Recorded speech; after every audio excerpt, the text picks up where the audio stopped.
Welcome to my dream. ఈరోజు మనం స్వతంత్ర సమరయోధుడు కేవి చలమయ్య గారితో ఉన్నాం. పొట్టి శ్రీరాములు గారు రాష్ట్రం కోసం ఏం చేశారు, ఎవరికీ తెలియని విషయాలు ఆయన మాటల్లో ఈరోజు మనం విందాం. నా పేరు కేవి చలమయ్య. నా చిన్నతనంలో మా తల్లిదండ్రులు చనిపోయిన సందర్భంన నెల్లూరు రావడం జరిగింది. నెల్లూరులో మా మేనమామ గారైన దేవతా చంచరావు గారి ఇంట్లో ఉండడం జరిగింది. వారు నెల్లూరు జొన్నలగడ్డ వారి వీధిలో ఉన్న కుటుంబంతో న్యాయవాది వృత్తిగా ఉంటూ అక్కడ వచ్చి నేను వచ్చిన తల్లిదండ్రులు చనిపోయిన తర్వాత అప్పుడు ఇక్కడ చదువుకోవడం చేయడం కూడాను కొంచెం తగ్గించి ఇంట్రెస్ట్ లేకుండా దేశ సేవ కొరకు చేయాలనే ఉద్దేశంతో అప్పుడు స్వాతంత్ర పోరాట సమయంలో ఇక్కడ కొంతమంది నాయకులతో కలిసి వాళ్ళతో ఆ ఉద్యమాల్లో స్వాతంత్ర సమరయోధులుగా పాల్గొని అప్పటి స్వాతంత్ర పోరాట యోధులైనటువంటి మన్నేపల్లి హనుమంతరావు, ఎన్నమూరు లక్ష్మయ్య, వంగళ్ళ కోదండరామరెడ్డి, మన్నేపల్లి హనుమంతరావు, గండవరపు సేతురామరెడ్డి, గండవరపు హనుమారెడ్డి, ఎండవరగంటి సుబ్రహ్మణ్యం గారు, పాటూరు సుబ్రహ్మయ్య గారు, వారి ధర్మపత్ని బాలసరస్వతమ్మ గారు, ఇటువంటి మహానుభావులు ఎంతో మంది ఈ స్వాతంత్ర ఉద్యమాల్లో చేసేటప్పుడు రోజు కూడాను ఏవో ఒక కార్యక్రమాలు జరుగుతున్న సమయంలో నా వంతుగా ఈ విదేశ వస్త్ర బహిష్కరణ సమయంలో ఆ రోజు అక్కడ ఈ వస్త్రాలంతా తగలబెడుతూ ఉంటే దాంట్లో నేను పాల్గొని నేను కూడాను వస్త్రాలు దహన చేయడంలో పోలీసు వారు వచ్చి తరుముకోవడం కొట్టడం జరిగింది. ఆ కొట్టడంలో అలాంటి లాఠీ దెబ్బ ఈ తొడపైన తగిలి ఇక్కడ రక్తం రావడం కూడా జరిగింది. ఈరోజు వరకు కూడాను అట్లనే అది ఒక మచ్చలాగా గీతపడి ఉన్నది. నన్ను ఎప్పుడు కూడాను పోలీసు వారు వాళ్ళ కస్టడీకి తీసుకుపోయిన చిన్నవాడు మైనరు ఆయన్ను జైల్లో పెట్టడం వద్దని పోరా అని చెప్పి మధ్యలో వదిలేసేది. స్టేషన్కి తీసుకుపోయినా అక్కడి నుంచి రావాలంటే ఆ రోజు ఎండలో చెప్పులు లేని టైంలో కాళ్ళు కూడా కాలుతూ ఉన్నాయి. అలాంటి పరిస్థితుల్లో కంటిలో నీళ్ళు రావడం జరిగింది. అలాంటి వాటిలంతా పాల్గొన్న సమయంలో చలమయ్య గారు, పొట్టి శ్రీరాములు గారు అసలు నెల్లూరుకి ఎందుకు వచ్చారు? శ్రీరాములు గారు ఈ బాంబేలో ఉద్యోగం చేస్తూ అతను రాజీనామా చేసి గాంధీ గారి పిలుపు మేరకు స్వాతంత్ర సమరయోధులుగా పాల్గొని ఆ కార్యక్రమాలు చేస్తూ ఉన్న సందర్భంన గాంధీ గారిని కలుసుకోవడం, సబర్మతి ఆశ్రమం పోవడం, అక్కడ వాళ్ళతో కలుసుకొని చేస్తూ ఉండేవాళ్ళు. గాంధీ గారు ఒకరోజు చెప్పినారు, దేశ పర్యటన చేయండి, మీ ప్రాంతాలకు పోండి, అక్కడంతా చూడండి, దేశ స్వాతంత్రానికి మన వంతు ఏమి చేయాలా అనే సందర్భంలో గాంధీ సబర్మతి ఆశ్రమం గారు అయిన తర్వాత గాంధీ గారు ఆంధ్ర రాష్ట్రంలో రావడం జరిగింది. ఆంధ్ర రాష్ట్రం రావడంలో అన్ని ప్రాంతాలు కూడాను వారు సందర్శించడం జరిగింది. గుడివాడలోని కొమరగోలు గాంధీ ఆశ్రమం, భీమవరం, ఇట్లా చాలా చోట్ల, విజయవాడ నుంచి నెల్లూరు రావడం జరిగింది. నెల్లూరు వచ్చిన సందర్భంలో ఆయనకు ఆశ్రమం ఇచ్చే దాత కావాలి కాబట్టి కొంతమందిని ఆనాటి ఈ పోరాట యోధులను తెలుసుకోగా, అయ్యా ఆయన పలానా దేవతా చంద్రరాఘవ గారు స్వాతంత్ర సమరయోధుడు, గాంధేయవాది, ఆయన పోయి మీరు కలవండి, కలిసి వారితో మాట్లాడిన తర్వాత మీరు ఆయన ఉండడానికి మీ వాడే కాబట్టి ఆశ్రమం ఇచ్చే అవకాశాలు ఉంటాయి అని చెప్పి ఆయన ప్రోద్బలం చేసి ఆయన వద్దకు పంపడం జరిగింది. ఆయన వద్ద వచ్చిన తర్వాత సార్, పొట్టి శ్రీరాములు గారి స్వగ్రామం ఏంటి, ఆయన కుటుంబ నేపథ్యం ఏంటి?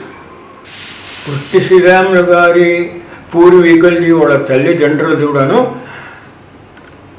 ఇదే జిల్లా కాబట్టి ఈ జిల్లాలో తెలిసిన వారు ఉంటారు, ఎక్కడో ఒక చోట మన కార్యక్రమాలు చేసుకోవచ్చు అనే ఉద్దేశంతో గాంధీ ఆశ్రమించి ఆంధ్రదేశ పర్యటనలో భాగంగా నెల్లూరు రావడం జరిగింది. ప్రకాశం జిల్లా ఏర్పడినప్పుడు అది ప్రకాశం జిల్లాలోకి కనిగిరిపోయింది. మనకు నెల్లూరు విడిపోయింది. దాదాపు అప్పుడు 1970 విడిపోయింది ప్రకాశం జిల్లా నెల్లూరు జిల్లాని.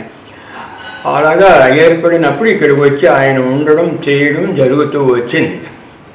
అంత మునుపు ఇక్కడికి వచ్చిన తర్వాత ఆయన ఏ కార్యక్రమం చేయాలని వచ్చాడు. చలమయ్య గారు, పొట్టి శ్రీరాములు గారు అసలు నెల్లూరుకి ఎందుకు వచ్చారు? అయ్యా, నా కార్యక్రమాలు ఇవి. నేను హరిజన దేవాలయ ప్రవేశం, హరిజనోద్ధరణ, హరిజన సహపంక్తి భోజనాలు ఇలాంటివి చేయదలిచినాను గాంధీ గారి ఆదేశాల ప్రకారం అని చెప్పినప్పుడు మీరు అలాగైతే అని ఆయన ఆలోచించి ఇంట్లో ఆడవాళ్ళతో కూడా బాగా పరిశీలించి మాట్లాడిన తర్వాత ఉండమనడం జరిగింది. అప్పటి నుంచి చెంచురాఘవయ్య గారి ఇంట్లో శ్రీరాములు గారు ఉండడం జరుగుతూ వచ్చింది. ఆయన ఇట్లా వచ్చేటప్పుడు ఇటువంటి స్వాతంత్ర పోరాట కార్యక్రమాల్లోనూ తదుపరి హరిజన దేవాలయ ప్రవేశం కొరకు మూలాపేట కోనేటి గట్టన నిరాహార దీక్ష చేసిన తర్వాత అచ్చట ఒక సామాజిక వర్గం ఏకవచనంతో ఇతన్ని దూషిస్తూ మీరు హరిజనులే, మీరు దేవాలయ ప్రవేశం కొరకు ఉపవాసం చేస్తారా అని చెప్పి దౌర్జన్యంగా ఆ కార్యక్రమాలను చెడగొట్టడం అట్లా చేస్తూ వచ్చారన్నమాట. మీరు ఎన్ని చేసినా కూడా దానికి నాలాంటి వ్యక్తులు సహకరించి అక్కడ వారికి వచ్చి కొంతమంది ఉండి ఆ కార్యక్రమాలను జయప్రదం చేశాం. ఏదైనా కానీ ఆయన నేను చేయాలి, హరిజనుల దేవాలయం చేయాలి. ఈ హరిజన దేవాలయాల ప్రవేశం అప్పుడు ఆయన హరిజనులతో కలిసి అందరం కలిసి భోజన కార్యక్రమం కూడాను చేసేవారు. ఎక్కడ చేశారు? ఆ చేసేది ఎక్కడ అంటే నేను దాంట్లో పాల్గొన్న సంఘటన ఎక్కడంటే ఇప్పుడు ఉన్నటువంటి శేషమహల్ రంగమహల్ ప్రాంతాల్లో అక్కడ ఒక ఎస్సీ కులస్తులు ఎక్కువగా ఉండేవాళ్ళు. అక్కడ ప్రతి నెల 30వ తారీఖున ఈ భిక్షాటం చేసి వచ్చినటువంటి బియ్యంతో ఇంట్లో వంట చేయించి ఆనాటికి మనం ఎంతమందికి అయితే పెట్టగలుగుతామో అక్కడ వచ్చిన వాళ్ళకందరికి పెట్టడం, వాళ్ళతో కలిసి చేతులకి తిలమనేది కాకుండా బంతి భోజనములు అందరం కూర్చోవడం, అందరూ కూడాను మెచ్చుకోవడం, గాంధీ గారు మెచ్చుకొని లెటర్లు కూడా రాయడం జరిగింది. అలాంటి మహానుభావుడు అలాంటి కార్యక్రమాలు చేశాడు. ఇలాంటి కార్యక్రమాలు చేసే సమయంలోనే తెలుగు మాట్లాడే వారికి అంతా ఒక రాష్ట్రం కావాలని స్వాతంత్రం వచ్చిన మొదలుకొని కూడాను ఉద్యమాలు చేస్తున్నారు. ఈ ఉద్యమాలు నాంది కూడాను కృష్ణా జిల్లా అయినటువంటి విజయవాడ, బాపట్ల ఆ ప్రాంతాల్లో ఉద్యమంగా జరిగింది. ఆనాటి మహానుభావులు విజయవాడలో అయ్యదేవర కాళేశ్వరరావు, కాశీనాథన్ నాగేశ్వరరావు ఇలాంటి మహానుభావులు ఎంతమంది ఆంధ్ర రాష్ట్రం వరకు ఆంధ్ర మహాసభలను పెట్టేవాళ్ళు. ఆ మహాసభలు దాని ఇదే బాపట్లలో కూడా ఈ సభలు సమావేశాలు పెట్టి కోన ప్రభాకర్రావు ఆయన మహానుభావులు అక్కడ ఏర్పాటు చేసి గాలి వెంకటరెడ్డి గారు ఇటువంటి మహాసభలు ఏర్పాటు చేశారు. ఎంతమందో కృషి చేసినారు, అది జరగడం లేదు. తెలుగు వారికైనా ప్రత్యేకమైన రాష్ట్రం కావాలని స్వామి రామానంద తీర్థ హైదరాబాదులో కూడా నిరాహార దీక్ష చేయడం జరిగింది. ఆయన దీక్ష కొనసాగక సాధించలేకపోయినారు. వారిని కూడా దృష్టిలో పెట్టుకొని పొట్టి శ్రీరాములు గారు నేను ఆంధ్ర రాష్ట్రం కొరకు ప్రత్యేకమైన తెలుగు వారు మాట్లాడేవారి కొరకు మద్రాసుతో కూడిన ఆంధ్ర రాష్ట్రం కావాలి అనే ఒక పట్టుదలతో యజమానులో ప్రయత్నాలు జరుగుతూ వచ్చింది. ఆ జరగడంలో భాగంగా 1952 ఈ కార్యక్రమాలు మొదలు పెట్టారని చెప్పి మద్రాసుకు పోయే ముందు అక్కడ మద్రాసు ఉన్నటువంటి తెలుగు వారితో ప్రకాశం పంతులు గారితో అలాంటి మహానుభావులతో మాట్లాడడం జరిగింది. అలాంటి మహానుభావులు ప్రకాశం గారు కూడా మనం సాధించగలుగుతామా అనే ఒక ఆలోచనతో ఉన్నారు. మధురాశీయులు అంటే చాలా అసాధ్యులని, అలాంటి వ్యక్తులని, అందులో ఆ టైంలో చక్రవర్తి రాజగోపాలాచారి గారు ముఖ్యమంత్రిగా ఉన్నారు. ఆయన మంత్రివర్గంలోనే మన బెజవాడ గోపాలరెడ్డి గారు కూడాను యువకుడు మంత్రిగా పనిచేసినారు.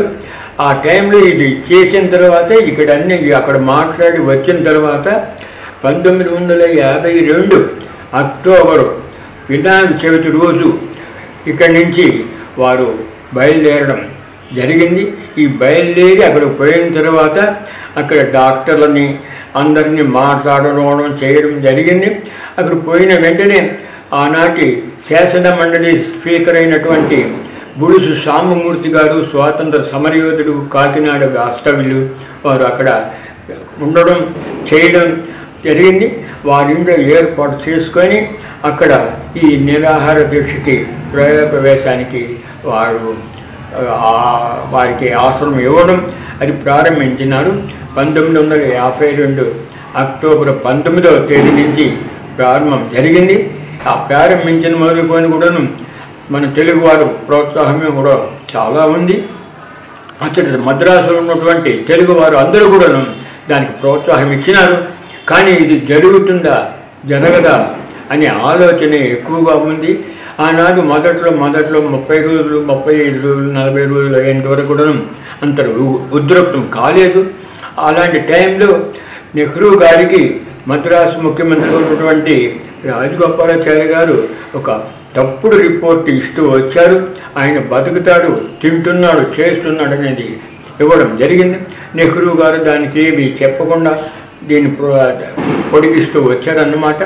అట్లా ఒకరోజు ఈయన 57 రోజులు ఆంధ్ర రాష్ట్ర అవతరణ కోసం దీక్ష ఎక్కడ చేశాడు, ఎక్కడి నుంచి బయలుదేరారు? ఆయన నిరాహార దీక్ష చెన్నై పట్టణంలోని మైలాపూర్లో శ్రీ బులుసు సాంబమూర్తి గారింట్లో ఉండడం జరిగింది. అక్కడ డాక్టర్లని దానికి కావాల్సిన ఉపవాసం చేస్తే కావలసినటువంటి ఆరోగ్య పరిస్థితుల గురించి చూసుకునేదానికి అందరూ కూడా ఏర్పాటు చేసుకోవడం అన్నీ సాంబమూర్తి గారు ఏర్పాటు చేశారు. చేసుకున్న తర్వాత 1952 అక్టోబర్ 19వ తేదీ ప్రారంభించడం జరిగింది. అలాగే ప్రారంభించిన తర్వాత కొద్ది రోజులు 2-3 వారాలు అయిన తర్వాత కూడాను ఆయన ఉపవాసం విరమించుకునేదానికి ఎవరు ఏం చెప్పినా వినలేదు. అట్లా జరుగుతూ వచ్చింది. ఒకరోజు కొంచెం ఆయన ఆరోగ్య పరిస్థితి క్షీణిస్తున్న సమయంలో అప్పుడు ముఖ్యమంత్రి అయినటువంటి రాజగోపాలాచారి గారు తెలుగువారంటేనే వారికి చాలా అలర్జీ అన్నమాట. ఏదో అతనికి దురభిప్రాయం, తెలుగు వారిని చేరనీయకూడదనేది. అలాంటి దురభిప్రాయం కలిగినటువంటి చక్రవర్తి రాజగోపాలాచారి గారు కేంద్రానికి ఆయన చనిపోడు, ఆయన భోజనం చేస్తున్నాడు, రోజు ఆయనకేం ఇబ్బంది లేదని చెప్పినాడు. అలాంటప్పుడు ఈయన పంపించిన రిపోర్టును చూసుకొని ఆయన నెహ్రూ గారు కూడా ఏం చెప్పలేదు. ఈయన చనిపోయే పరిస్థితులు ఉన్నాయన్నప్పుడు తెలుగువారు పార్లమెంటు సమావేశాలు జరుగుతున్న సమయంలో నెహ్రూ గారిని వారిని ప్రశ్నించడం జరిగింది. ఏమంటే నెహ్రూ గారు, మీరు ఈ విధంగా చెన్నైలో పొట్టి శ్రీరాములు ఆయన తెలుగు రాష్ట్రం కొరకు, తెలుగు మాట్లాడే వాళ్ళ కొరకు నిరాహార దీక్ష చేసి ఇన్ని రోజులైనా కూడాను వారిని గురించి మీరు ఏమి ఆలోచిస్తున్నారు? వారి ప్రాణం పోయేటట్టుగా ఉంది. ప్రాణాన్ని కాపాడి ఆంధ్ర రాష్ట్రం ఇస్తారా, లేక ఆయన ప్రాణం పోగొట్టుకోవాలా అనే దృక్పథంతో ఏకకంఠంతో అందరూ కూడాను ప్రశ్నించడం జరిగింది. నెహ్రూ గారు జవాబిస్తూ, అయ్యా మహాశయ, ఈ ఆంధ్ర రాష్ట్రం కొరకు ఉపవాసం చేసే మహానుభావుడు చేయెత్తి జెండం పెడుతున్నాను. అలాంటి మహానుభావుడు చనిపోవడం తీరని లోటు అవుతుంది. వారిని ఆంధ్ర రాష్ట్రం సాధించాలనుకునే ఉద్దేశం ఉన్న సమయంలో ఉన్నప్పుడు వారికి దానికి మార్గాలు వేరుగా ఆలోచించాలని చెప్పినటువంటి మహానుభావుడు నెహ్రూ గారు ఆనాటి అక్కడ ఉన్నటువంటి మన తెలుగు సభ్యులంతా కూడాను మీరు చెప్పడం సరైన సమాధానం కాదు, వారు ప్రాణం పోతుంది, వారు ఆంధ్ర రాష్ట్రం కొరకు ప్రాణం పోయేంత వరకు కూడాను మీరు నిరాహార దీక్ష చేస్తూ ఉంటారు, కాబట్టి నిరాహార దీక్ష చేయడం వాళ్ళు మానుకోరు, మీరు ఇవ్వాలని బల్లగుద్ది చెప్పడం జరిగింది. అలాంటి సమావేశాలు వాయిదాలు పడడం జరిగింది. తర్వాత ఏమి కూడా చర్చించకుండా ఆయన నెహ్రూ గారిని చెప్పండి, శ్రీరాములు గారిని మానుకొని వేరే మార్గాన్ని ఎతకమనండి, ఆ మహానుభావుడు చనిపోకూడదని చెప్పినారు కానీ ఇస్తానని చెప్పలేదు. తదుపరి 48 రోజులు 49 రోజులు అయ్యేటప్పటికి ఆరోగ్యం బాగా క్షీణించింది. ఈ క్షీణించిన తర్వాత అతనికి ఇంకా చనిపోతాడనే దృక్పథం ఉంది. కానీ నెహ్రూ గారు చెప్పింది కూడాను చేస్తారా లేదా అనేది ఆలోచనలో ఉన్నారు. అప్పుడు ప్రకాశం పంతులు గారు వీళ్ళందరూ కూడాను మానుకోమని చెప్పినా నేను మానుకోను, నా ప్రాణం పోయినా పర్వాలేదు, నాకు కావాల్సిన తెలుగు వారి కొరకు రాష్ట్రం, ప్రత్యేకమైన రాష్ట్రం, మద్రాసుతో కూడిన ఆంధ్ర రాష్ట్రం కావాలా అని చెప్పడం జరిగింది. ఆ సమయంలో ఇది జరిగేటప్పుడు 1952 అక్టోబర్ ఈ శ్రీరాములు గారి దహన క్రియలకు ప్రకాశం పంతులు గారు అక్కడ తెలుగు వాళ్ళు కూడాను చెన్నపట్నంలోని బ్రాడ్వేలో అక్కడంతా కూడాను అన్ని చోట్ల కూడాను విపరీతమైన గలభాలు జరిగినాయి. జరగడంలో కూడాను ఈ లూటీలు ఇవన్నీ కాల్పులు జరిగినాయి. చెన్నైలో మాత్రం చనిపోలేదు, అందరూ అదే తప్పించుకొని చేస్తూ వచ్చినారే కానీ ఆంధ్ర రాష్ట్రం కొరకు నెహ్రూ గారు అప్పటి వరకు ప్రకటించలేదు. అక్కడ దహన క్రియలు వారు ఎక్కడ జరిగాయనేది ఇటీవల కొంతమంది పొట్టి శ్రీరాములు గారి అంతిమ యాత్ర ఎక్కడ జరిగింది? ఆయన అనామకుడుగా చనిపోయినారు చేసినారు. ఆయన చనిపోయినప్పుడు ఎవరు కూడాను దగ్గరకు రాలేదు, మోసుకొని పోవడానికి చేయలేడని ఒక అనవసరమైనటువంటి ప్రచారాలు చేస్తున్నారు. మీరు అలాంటివేమి నమ్మద్దు. ఆ మహానుభావుని అందరూ దహన క్రియలు చేయడానికి ఊరేగింపుగా దహనం చేశారు. బ్రాడ్వేలోని సెంట్రల్ స్టేషన్ దగ్గర ఉన్నటువంటి స్వైసుల శ్మశాన వాటిక, శ్రీ కన్యకా పరమేశ్వర దేవస్థానం శ్మశాన వాటికలో అక్కడ దహన క్రియలు జరిగాయి. ఆ కార్యక్రమానికి ప్రకాశం బంధువులు గారు, ఘంటసాల బలరామయ్య గారు వీళ్ళందరూ కూడాను దానికి ఆధ్వర్యం వహించారు. అటువంటి మహానుభావుడు దహన క్రియలు కూడాను చాలా చక్కగా జరిగాయి. ఆ ధ్రువును అలాంటి వార్తలను కూడాను BBC రేడియో వాళ్ళు ధృవీకరించినారు. ఆయన చనిపోయినాడు, ఆయన ఎవరు చూడలేదు చేయలేదనేది ఒకరు ఈ వాట్సాప్లో చాలా అసహ్యంగా పైనటువంటి మాటలు రాసి ఆయన శ్రీరాములు గారు దహన క్రియలు కూడా జరగలేదు, చేయలేదు, ఎక్కడో కాల్చినారు, చేసినారు అని అంటున్నారు. ఇలాంటి మీరు ఎవరు కూడా నమ్మవద్దని నా మనవి. భాషా ప్రయుక్త రాష్ట్రంగా మొట్టమొదట దేశంలో ఏర్పడింది ఆంధ్ర రాష్ట్రమే. అది ఆంధ్ర రాష్ట్రం దేశం మొత్తం పైన భాషా ప్రయుక్త రాష్ట్రాల విభజనలో వాంచు కమిటీ చేసినటువంటి నిర్ణయాల ప్రకారం ఈ మొదటి రాష్ట్రం ఆంధ్ర రాష్ట్రం. ఈ ఆంధ్ర రాష్ట్రం ఏర్పడిన తర్వాత కూడాను అప్పుడు నెహ్రూ గారు డిసెంబర్ 19వ తేదీ ప్రకటించారు. ప్రకటించిన తర్వాత వాంచు కమిటీ రావడం, ఈ బార్డర్స్ ఎక్కడ చేయాలా అని అటువంటి విభజనలో మనం తెలుగు వారం మన గ్రామాలు తాలూకాలు అంతా కూడాను పోగొట్టుకున్నాం. మద్రాసుతో కలిపిన ఆంధ్ర రాష్ట్రం రాలేదు.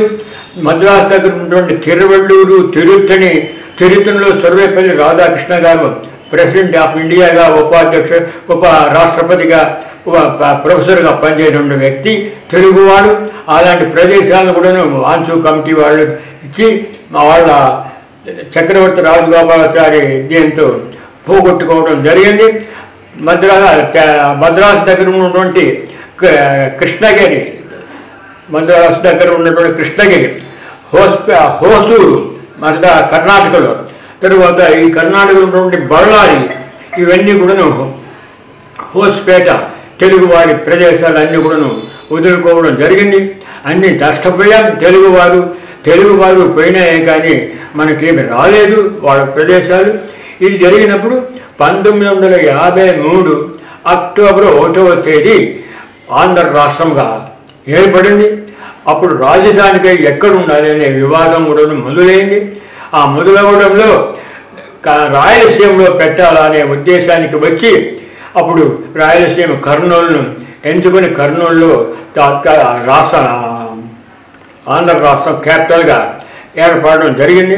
అది అక్టోబర్ 1వ తేదీ ఆనాటి ప్రధానమంత్రి అయినటువంటి పండిట్ జవహర్లాల్ నెహ్రూ, ఉపరాష్ట్రపతి అయినటువంటి సర్వేపల్లి రాధాకృష్ణన్, మొట్టమొదటి గవర్నర్ అయినటువంటి సీఎం త్రివేది గారు, మొదటి ముఖ్యమంత్రి అయినటువంటి ప్రకాశం పంతులు గారు బాధ్యతలు చేపట్టారు.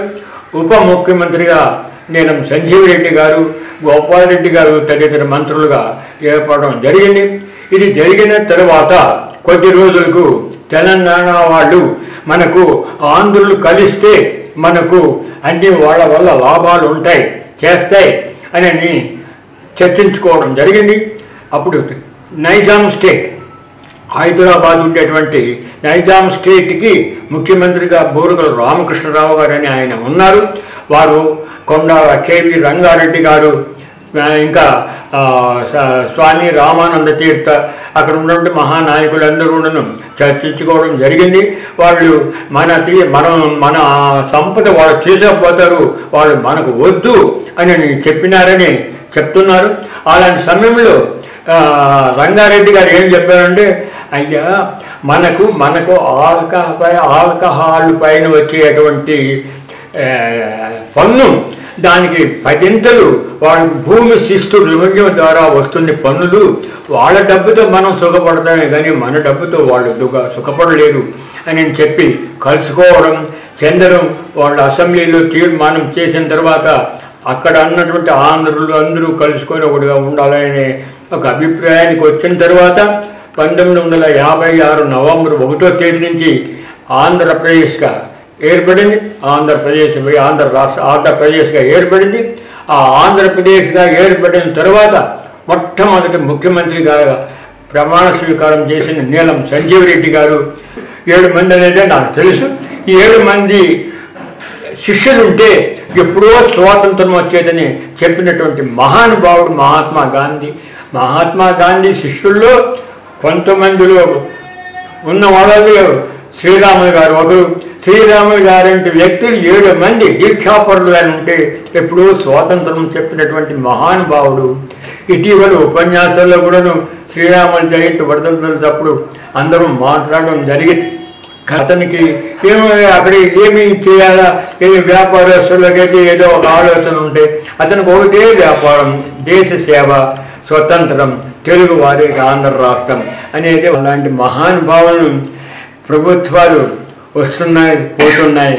తెలుగువారుగా ఉండి కూడాను ఒక్కరు కూడాను వారికి తగమైన సహకారాలు అందించిన వాళ్ళు లేరు. ఒకప్పుడు ఈ జిల్లా పేరు మార్చాలని 55 నుంచి కూడాను ఉద్యమాలు చేస్తూ ఉంటే ఒక టైంలో వారు నాంది పలికినారు.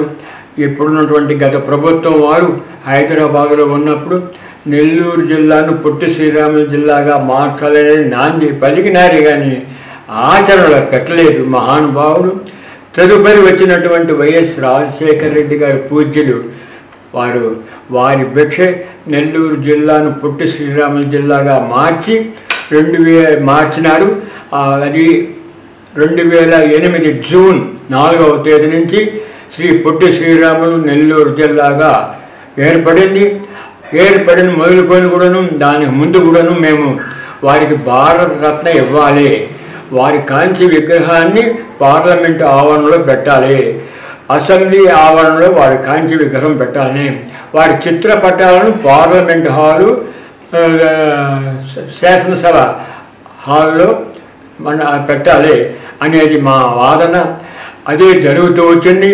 2015లో చంద్రబాబు నాయుడు గారు ఇక్కడ రావడం జరిగింది. అప్పుడు ఇచ్చిన మేము మెమరాండం పరిశీలించి ఆనాటి కలెక్టర్ గారైనటువంటి జానకి గారు మేము అడిగిన డిమాండ్స్ ఆమె ఇక్కడ వాళ్ళు ముఖ్యమంత్రి గారికి ఇంక ఫార్వర్డ్ చేయగా పొట్టి శ్రీరాములు గారికి ఇప్పటికీ అరుదైన గౌరవం దక్కిందని మీరు భావిస్తున్నారా?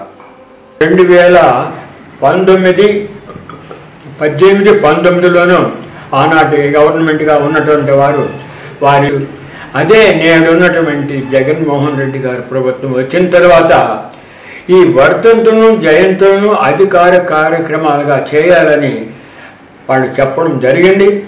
ఆ విధంగా ఇప్పుడు 2 సంవత్సరాలుగా 2 జయంతులు జరిగాయి. ఆ జరిగింది కూడాను పూర్తిగా న్యాయంగా జరగకపోతున్నాయి. ఎందుకంటే ఒకసారి ఎన్నికలు వచ్చాయి, ఒకసారి ఈ కోవిడ్ అని ఇదే జరుగుతున్నాయి. ఎన్నిటికైనా వారికి సరైన న్యాయం జరగలేదు.